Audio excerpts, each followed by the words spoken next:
Bon, on va se dire les choses, les amis, c'est un peu le bordel niveau politique. On a des élections régionales où quasiment plus personne ne vote, La République En Marche qui se crache, le Rassemblement National qui survit mais n'arrive pas à prendre des régions, et puis des sortants qui sont reconduits sans un grand enthousiasme. Difficile de tirer des leçons politiques de cette période, surtout qu'il y a une opération médiatique qui est montée pour absolument diaboliser notre camp politique, Mélenchon-ci, Mélenchon-cela, anti-républicain, bref, mettez tous les adjectifs que vous voulez. Et dans ce énorme bordel ambiant, eh bien, toutes les candidatures à la présidentielle champignonnent. On a Yannick Jadot, Éric Piolle, Sandrine Rousseau, Anne Hidalgo qui avance ses petits pions. Bref, je vous propose aujourd'hui de faire le point sur tout ça, d'y voir un peu plus clair, et nous, d'essayer de se donner des perspectives positives. Allez, je vous promets, on va essayer. C'est parti, générique.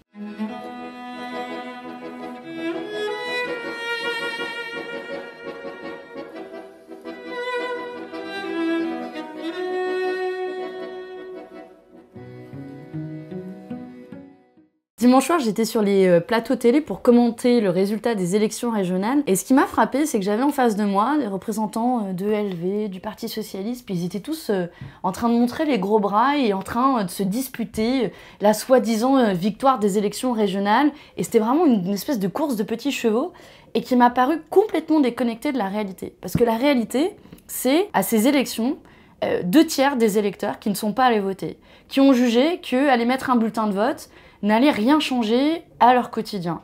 Et c'est ça le fait majeur, c'est cette espèce d'énorme crash démocratique qui s'est traduit par un tsunami d'abstention et qui n'est pas un fait anecdotique. Quand on voit d'élection en élection, petit à petit, à chaque fois d'une élection à une autre, on bat le record d'abstention à un tel point qu'aujourd'hui, la participation aux élections devient une forme de fait minoritaire, quasiment d'ailleurs un suffrage censitaire, parce que quand on regarde sociologiquement, ce sont plutôt les classes favorisées, urbaines, qui participent aux élections, et beaucoup moins les classes les plus pauvres. Dans les 10 villes les plus pauvres de France, on a un taux de participation qui est autour de 10%, pour vous dire, un électeur sur 10. Donc résultat, on a une 5e République à l'agonie. Alors on pourrait dire un mot de la responsabilité de Darmanin dans l'organisation de ces élections, et notamment la distribution du matériel électoral, qui a été privatisé par une entreprise qui s'appelle Adrexo, et qui manifestement a tellement mal fait son boulot qu'il y a des milliers, peut-être des dizaines de milliers, peut-être voire même plus, d'électeurs qui n'ont pas reçu le matériel électoral et qui n'étaient peut-être même pas au courant de cette élection, et sur lequel je pense que Darmanin doit rendre des comptes, comme quoi le service public, ça a du bon parce que c'était beaucoup mieux fait quand c'était réalisé par la Poste. Mais la vérité, c'est qu'il y a quand même une toile de fond de l'abstention qu'il faut pas négliger. Et la question qui est posée aujourd'hui, c'est: est-ce qu'une démocratie peut survivre sans électeurs, sans ce qui fonde véritablement ce qu'elle est censée être, c'est-à-dire la participation du peuple pour décider de son avenir et de son quotidien. Alors on a vu là dans l'entre-deux-tours fleurir les avis des uns et des autres, avec tous des solutions techniques comme si ça allait régler le problème, je sais pas, la possibilité du vote à distance, du vote électronique. Bon, en réalité c'est complètement se fourvoyer et complètement ignorer le fait politique derrière l'abstention, qui est souvent un choix des électeurs qui se disent que la politique finalement ne peut rien pour eux. C'est aussi une erreur, je pense. On a vu ce qu'a fait notamment le Rassemblement national, qui a essayé de moraliser et d'engueuler ses électeurs. Et on a vu le résultat. Ce n'est pas en engueulant les électeurs ou en leur faisant la morale, en les infantilisant, qu'on les ramène aux urnes. Je pense qu'il y a plusieurs éléments de réponse qu'on peut apporter. D'abord, le niveau du débat politique. Je dois vous faire une confidence. Moi, j'avais beaucoup hésité à m'engager en politique parce que clairement, la politique, ça me faisait pas rêver.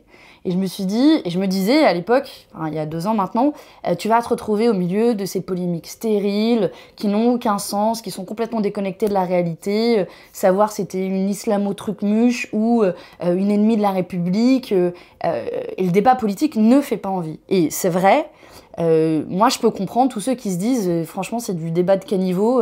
En gros, les politiques, vous me faites tous chier parce que vous êtes complètement à côté de la plaque. Et la réalité, c'est que si on prend le débat politique de ces dernières semaines, de ces derniers mois, au cœur du débat, c'est de savoir si on est des islamo-gauchistes ou des islamo-droitistes. D'ailleurs, j'ai même entendu ça, au passage, comme si l'islam était une critique ou une insulte. Je pense que c'est extrêmement grave quand on en arrive là. On a eu toute la séquence qui essaie de nous diaboliser, à savoir si on est des ennemis de la République. Et résultat, à aucun moment, on ne parle des compétences des régions et des départements, des lycées, des transports qui font notre quotidien et qui font aussi ce pourquoi nous devrions apporter des réponses. Non, on nous a parlé de sécurité du matin au soir, qui n'est même pas une compétence de la région.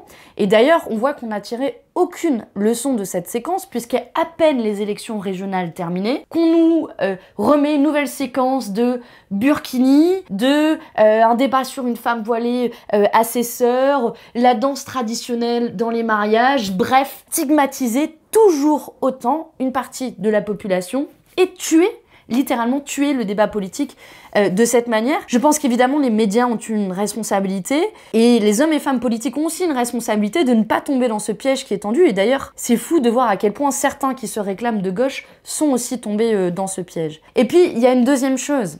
C'est clair que quand on demande autour de nous, et je suis sûre c'est votre cas, ou peut-être même des gens qui nous regardent, si on leur demande pourquoi vous votez pas, ils disent deux choses. Un, qu'est-ce que ça va changer pour moi? Deux, de toute façon, ils sont tous pareils. Et donc, au final, c'est vraiment cette idée que ça ne va rien changer. Parce que on a eu du François Hollande qui finalement n'a pas changé grand-chose à ce qui était fait avant. Et parce que la politique s'éloigne du concret, de ce qui devrait être notre débat, comment se nourrir, comment se loger, comment payer un loyer, comment s'occuper des personnes dépendantes, des personnes âgées, comment avoir un emploi décent et le garder, comment avoir une protection sociale décente. Voilà ce qui devrait être le cœur du débat politique, et qui aujourd'hui s'en éloigne complètement. Et d'ailleurs, c'est pas étonnant, vous avez peut-être vu cette image assez forte des salariés de la fonderie de Bretagne, dont les emplois sont menacés, et qui, d'abord, ont dit que les ministres étaient des chauffeurs de corbillard, parce qu'aujourd'hui, les emmenaient à la mort en sacrifiant leur emploi. Et puis, il y a eu cette image assez forte où ils ont brûlé leur carte électorale. Et je pense que ça doit être une image du sursaut. Si aujourd'hui on n'est pas capable d'apporter des réponses à des salariés inquiets pour leur avenir, c'est à ça que devrait servir la politique, à répondre à ces préoccupations-là. Et aujourd'hui, ils brûlent leur carte électorale face à l'impuissance du politique ou le désintérêt qui préfère mener des énièmes polémiques sur le burkini ou je ne sais quoi d'autre. Et je pense qu'il y a aussi un enjeu institutionnel. Quand on a le sentiment que son bulletin de vote n'est pas utile, c'est qu'il nos institutions ne fonctionnent plus et notre 5e République est clairement à bout de souffle. Oui, il faudrait reconnaître le vote blanc, introduire la proportionnelle ou un référendum d'initiative citoyenne, mais je pense qu'il faut aller au-delà et c'est pour ça qu'on prône depuis très longtemps une refonte de notre système institutionnel pour une 6e République, pour que les élus soient davantage responsables devant les électeurs et puis pour qu'on n'ait plus cette forme d'expression intermittente, en réalité tous les 5 ans, au moment de l'élection présidentielle, qui est la seule qui compte dans notre cadre politique actuel, mais qui est une forme de démocratie permanente, et que, au final, la politique ne se résume plus à des espoirs déçus, mais qu'on soit capable de construire un enthousiasme sur la base de projets politiques qui ont la possibilité de se réaliser dans des institutions politiques qui sont au plus proche des citoyens, pas cette espèce de monarchie présidentielle qu'on a à l'heure actuelle. Bon, et maintenant, s'il faut essayer d'analyser le peu, en fait, de votes qui ont été prononcés, ce qui d'ailleurs pose problème parce qu'il n'y a pas de seuil minimum de participation pour valider des élections. Ce qui est assez frappant, c'est quand on écoute le Parti socialiste, c'est un peu le grand retour des socialistes, comme si il y avait un enthousiasme énorme et débordant autour de François Hollande et d'Anne Hidalgo. Ouh, c'est la fête dans le pays. Les Républicains disent à peu près la même chose. La réalité, c'est que les sortants ont été reconduits sans aucun enthousiasme. Sans aucune vigueur, et on est très loin d'un cadre électoral qui suscite des espoirs. La réalité, c'est que aussi La République En Marche s'est pris une énorme rouste qui n'existe pas en dehors d'Emmanuel Macron. C'est la première fois d'ailleurs dans l'histoire de la 5e qu'un parti au pouvoir échoue à ne serait-ce que gagner une seule région aux élections régionales. Et puis du côté du Rassemblement national, on peut se dire ok, finalement ils n'ont pas réussi leur pari de gagner des régions, ce qui notamment parce qu'une partie de ces électeurs ne se sont pas déplacés, mais ils restent quand même à un niveau relativement élevé. Et puis du côté de la gauche, on a vu, même s'il y avait par exemple une belle campagne avec une union au premier tour de Karima Delli dans les Hauts-de-France, ça fait à peine plus de 20%, et que ça ne suffit pas à créer un enthousiasme qui mobilise les électeurs dans les urnes. Quand il y a eu des alliances au second tour, c'est le cas en Île-de-France, avec Julien Bayou, Audrey Pulvar et Clémentine Autain.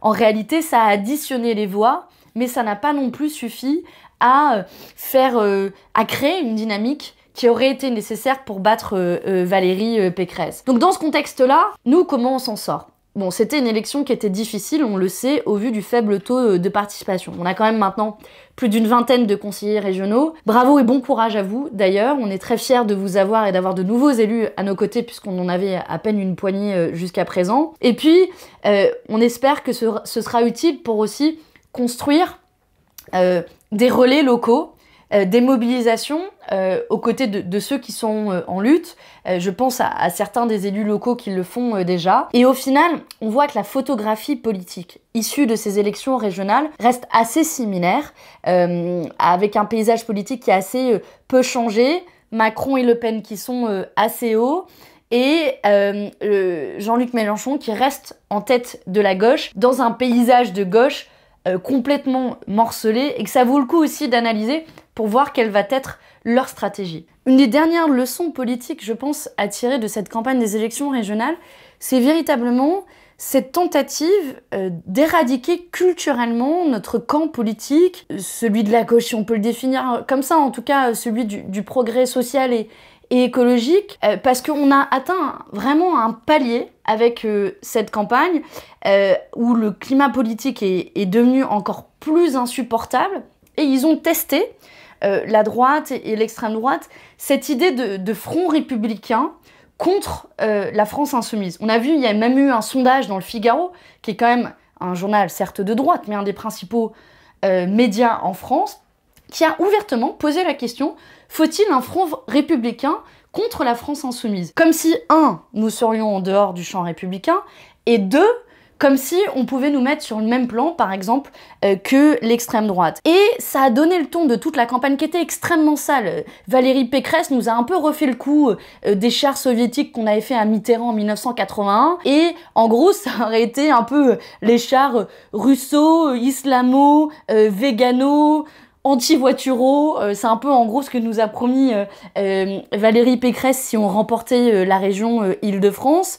Et la réalité, c'est que, évidemment, ça s'attaque principalement à nous, mais je le dis, c'est vraiment notre camp politique. ELV en a fait aussi les frais avec des attaques complètement absurdes, notamment les maires qu'ils ont reçus. Et dans ce contexte, je pense que notre rôle est de ne pas céder un pouce. Et quand je vois que Yannick Jadot, Fabien Roussel, Anne Hidalgo sont allés à la manif des flics devant l'Assemblée nationale, remettant en cause l'indépendance de la justice, aux côtés des syndicats factieux et aux côtés de l'extrême droite, je pense que c'est extrêmement dangereux et qu'ils cèdent là aux injonctions pour bien se faire voir. Et qu'en réalité, on risque de le payer très cher, et que c'est un mauvais calcul qu'ils font. Parce que le problème, en réalité, c'est pas Jean-Luc Mélenchon, c'est ce qu'on incarne, c'est notre rupture, c'est notre projet politique. Et si on cède ne serait-ce qu'un pouce, un bout de pouce, un ongle, alors on devra céder tout le temps. Et ça suffit d'avoir à s'excuser, ça suffit d'avoir à se justifier. C'est pas comme ça qu'on veut faire de la politique. Alors oui, on ne doit pas mégoter sur la défense des musulmans qui sont pris régulièrement comme cible, sur la défense de la République. Non, nous ne sommes pas des ennemis de la République. Et d'ailleurs, la réponse des insoumis sur les réseaux sociaux, avec des dizaines de milliers de tweets qui disaient très clairement: nous sommes le camp de l'humanisme, nous sommes le camp de la République, et vous ne pouvez pas nous calomnier ainsi. Alors oui, ayons des débats politiques, mais ayons-le sur le fond, sur les idées. Dites-nous que ce qu'on propose n'est pas réaliste ou c'est idéaliste, dites-nous que vous êtes en désaccord. Mais cessons ces injonctions, ces calomnies qui salissent, qui pourrissent le débat politique et qui n'a qu'un objectif, c'est de nous éradiquer culturellement Et les conséquences, on peut le voir, ce qui s'est passé en Italie, c'est la gauche qui disparaît complètement du paysage politique. Et je le dis aussi amicalement à tous ceux qui participent à ces faux débats et à tous ceux qui essaient de bien se faire voir comme les Jadot & Co, vous êtes ceux qui sont en train de torpiller ce que nous représentons et l'histoire culturelle de la gauche. Et voilà, à peine terminées ces élections régionales, que les grandes opérations politiques commencent. On a eu Yannick Jadot et Éric Piolle qui ont officiellement déclaré leur candidature cette semaine. On a Anne Hidalgo qui avance aussi de plus en plus ses pions, ce qui au passage montre que tous les beaux et grands discours sur l'union de la gauche qu'on nous rabâche depuis des mois, en réalité c'était des discours de façade qui laissent place à une véritable compétition de chaque parti qui veut sa part du gâteau et que personne ne voulait véritablement s'unir ensemble. D'ailleurs, on voit à quel point Europe Écologie Les Verts et le Parti Socialiste essaient de se tirer la bourre et qu'au final, ce n'était pas la France Insoumise ou Jean-Luc Mélenchon le problème. Alors, dans ce contexte, comment moi je vois les choses? Évidemment, bon, s'ils veulent se taper entre eux, on va laisser se taper entre eux. Je pense que notre rôle est d'apporter un débat sur le fond et sur les sujets pour opérer des clarifications. S'adresser à Sandrine Rousseau, Éric Piolle et d'autres en leur demandant ce qu'ils pensent de la 6ème République, de la désobéissance aux traités européens, de la révolution fiscale, de sortir les biens communs du marché. Bref, tout ce qui fait aujourd'hui le socle de notre projet politique et qui devrait aujourd'hui nous départager et qui, j'espère, devrait nous amener à une ligne de conduite qui est pas d'union artificielle avec des gens avec lesquels on serait pas d'accord sur ces points que j'ai listés, mais en même temps pas de division superficielle. Si on peut s'entendre avec un certain nombre d'entre eux sur ces points-là, alors pourquoi pas, ayons une discussion. Mais on va pas nous faire croire que Yannick Jadot ou Anne Hidalgo, dont on sait pas très bien ce qu'ils pensent d'ailleurs, et qui sont par exemple allés manifester devant l'Assemblée nationale avec les flics, on va pas nous faire croire que sur tous ces points-là, nous sommes d'accord, et ça n'aurait pas de sens à s'allier sur la base de ces désaccords-là. D'ailleurs, on voit, et c'est une des leçons des régionales, que quand on essaie d'additionner nos forces et de s'unir, bah parfois ça ne crée pas forcément une addition dans les urnes, et qu'en réalité ce dont on a besoin, c'est de créer une dynamique, d'essayer de réunir largement. Moi je reste convaincue qu'il faut réunir largement ceux avec lesquels nous pouvons avoir des accords et non des désaccords.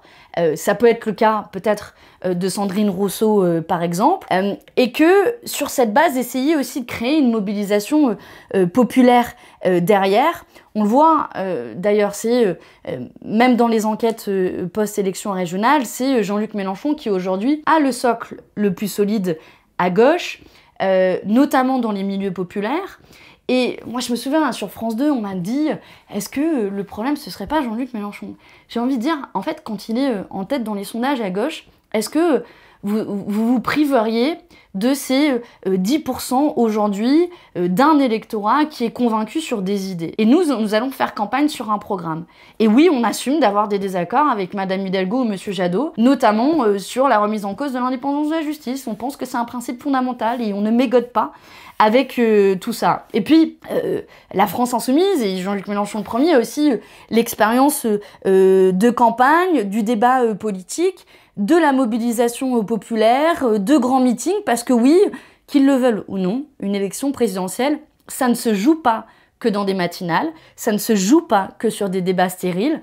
Je pense, et cela doit se jouer sur un débat d'idées. Nos idées, on les connaît, elles sont sur la scène publique. D'ailleurs, nous sommes les plus clairs là-dessus. Et ayons enfin ce débat. Et peut-être que oui, j'espère, même y compris, je vois que Benoît Hamon a évolué sur les questions européennes. Ayons un débat de fond pour voir si nous pouvons nous accorder, mais ne faisons pas d'union artificielle qui, au final, créerait peut-être davantage de confusion. C'est pour toutes ces raisons qu'on relance l'idée d'une union populaire. Vous l'avez peut-être vu cette semaine, la nouvelle affiche et le nouveau tract. Je vous encourage d'ailleurs à vous en procurer et vous aussi les diffuser, avec cette idée qu'on ne fait pas la campagne juste derrière un homme, mais c'est vivre un programme, l'avenir en commun, qui lui peut créer une majorité populaire. 8 Français sur 10 pour taxer les profiteurs de crise, rétablir l'ISF, ou même 9 Français sur 10 sont pour une garantie d'emploi ou pour augmenter le SMIC. Et ce sont sur ces mesures qui sont populaires, qu'on peut construire une union et qu'on peut construire une majorité. Alors oui, on tend la main à tous ceux qui sont d'accord avec ces propositions. On sait dans un contexte qui est difficile, mais je suis aussi convaincue, et je m'adresse à eux, nos amis communistes, peut-être tous ne sont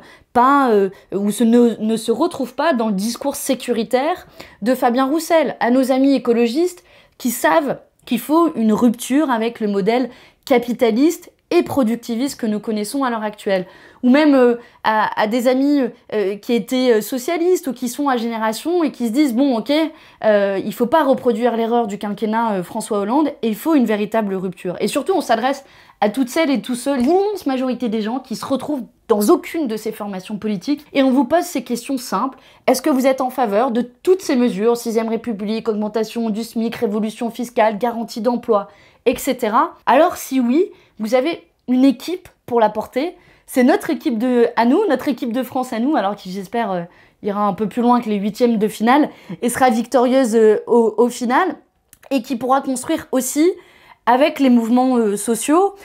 J'entends, y compris de la part d'une jeunesse qui se dit « Ok, il faut absolument un candidat unique à gauche ». Je pense qu'il faut un candidat unique pour incarner toutes ces idées. Et qu'aujourd'hui, on en a un qui est le plus fort possible, et qu'on a intérêt à construire sur cette force et à construire avec tous ceux qui sont disponibles, des jeunes militants climat, des syndicalistes, du monde de la culture, des gens qui venaient du milieu associatif. Si on est une équipe collective à essayer de déjouer ce débat politique pour porter sur nos propositions, alors on n'a plus qu'à se retrousser les manches. Il nous reste moins d'un an maintenant avant les prochaines élections présidentielles. Mais puisque j'avais commencé cet AQC en vous disant c'est un peu le bordel les amis, j'ai envie de vous laisser sur une note d'espoir, en se disant que oui, ces projets d'espoir, ils sont aujourd'hui majoritaires dans le pays. À nous de construire dessus, de convaincre. Et puis j'espère que vous serez nombreux, vous aussi, à le faire. N'hésitez pas d'ailleurs à relayer cet épisode de l'AQC, à nous faire des petits commentaires, des petits retours et des petits pouces si vous l'avez bien aimé. Tous ces débats de fond, on va aussi les poursuivre aux amphis, aux universités d'été de la France Insoumise. Je vous donne rendez-vous, c'est du 26 au 29 août, un truc comme ça je crois, à Valence. J'y serai évidemment, on va organiser des chouettes conférences sur qui va payer la crise, sur les contreparties aux aides d'État d'entreprise, un débat aussi sur les questions européennes, bref, plein de débats avec des personnes très chouettes. Et puis surtout, ça fera du bien de se retrouver en chair et en os. Et en attendant, une chanson, alors je dois vous dire, c'est une suggestion de Mathieu qui est derrière la caméra, donc si vous l'aimez pas, vous en prenez à lui. C'est une chanson qui s'appelle Spectacle permanent de Rosset et qui reprend assez bien le cœur du problème du débat politique en ce moment et de la nécessité de créer une alternative. Allez, à très vite, prenez soin de vous et puis force à nous. Ils écrivent des livres, ils en font du bruit, experts en polémique, ils ne s'informent pas. Ils font les gros titres, ils font des chroniques, ils sont photogéniques, disent n'importe quoi. Vous font bégayer en spectacle permanent, écho vers l'avant, le discours est gênant. Nos luttes sont figées, le débat est blessant, course l'humanité entre médias et écran.